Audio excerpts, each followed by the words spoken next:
Kaixo, June Elkoro Gereka naiz, 21 urte ditut, Otsaila 6koa naiz. Pauso berriak atzegiko elkartekoak antolatuta eta gudak industria antolatutako pauso berriak formakuntza, bulengoko ikasketak egin dituen. Euskararen parte hartu nuen bi hiru aldiz, 11ko kidetako bosala mailetakoa naiz. Eta ni beti bezala aho bizi naiz.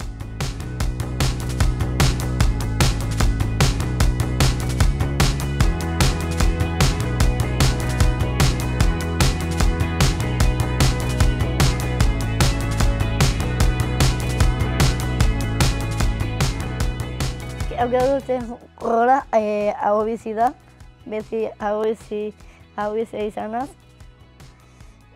Amaren hizkuntza aho bizi daukat, 17 etorri zen bizitzera Txabaltara, eta beti euskeraz. Nahiz eta amonak ulertu bai, baina euskeraz nagusiki gaztelela nagusiki da. Eta niretzat ez naiz kontziente euskaraliko hamaikakakoa naizela. Euskara garrantzitsua da, ze hasita ezi euskararekin hasita ezin naiz. Txikitatik, gero Euskal Herriko parezo famatu hauekin, Prisportzetan bali mototxekin nire, den euskeraz.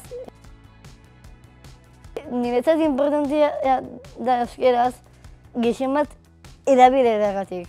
Badakigu euskeraz erabili behar dugula, baina ez dugu erabiltzen, ez dugu trabankulu hori erabiltzen. Nik uste dut euskararen inguruan ehuneko oso gutxi dagoela egiten dugunok.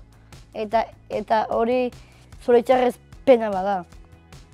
Eta erabili behar da bai edo bai, ze aekak antolatzen da korrika, euskalaldia, horako ospakizunetan ateratzen gara euskaraz egin behar dugu, euskara egin behar dugula, gora euskara, gora korrika, baina gero atzekaletik beti jotzen dugu erderaz. Nahiz eta jakin erabili behar dugula gutxienez demostratu erabili. Esaten nuen txikitan euskaraz ez batzut erderaz eramango nuela eskola zara, ez zuelako euskaraz egiten.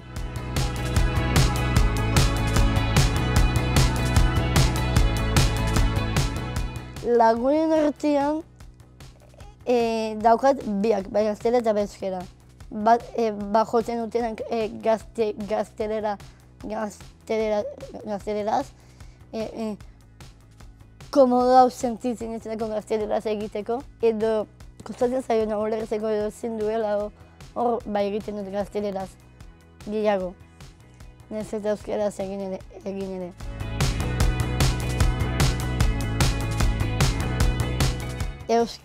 Euskaraldiak bultzatzen euskaraz egitera, jakin eta erabili.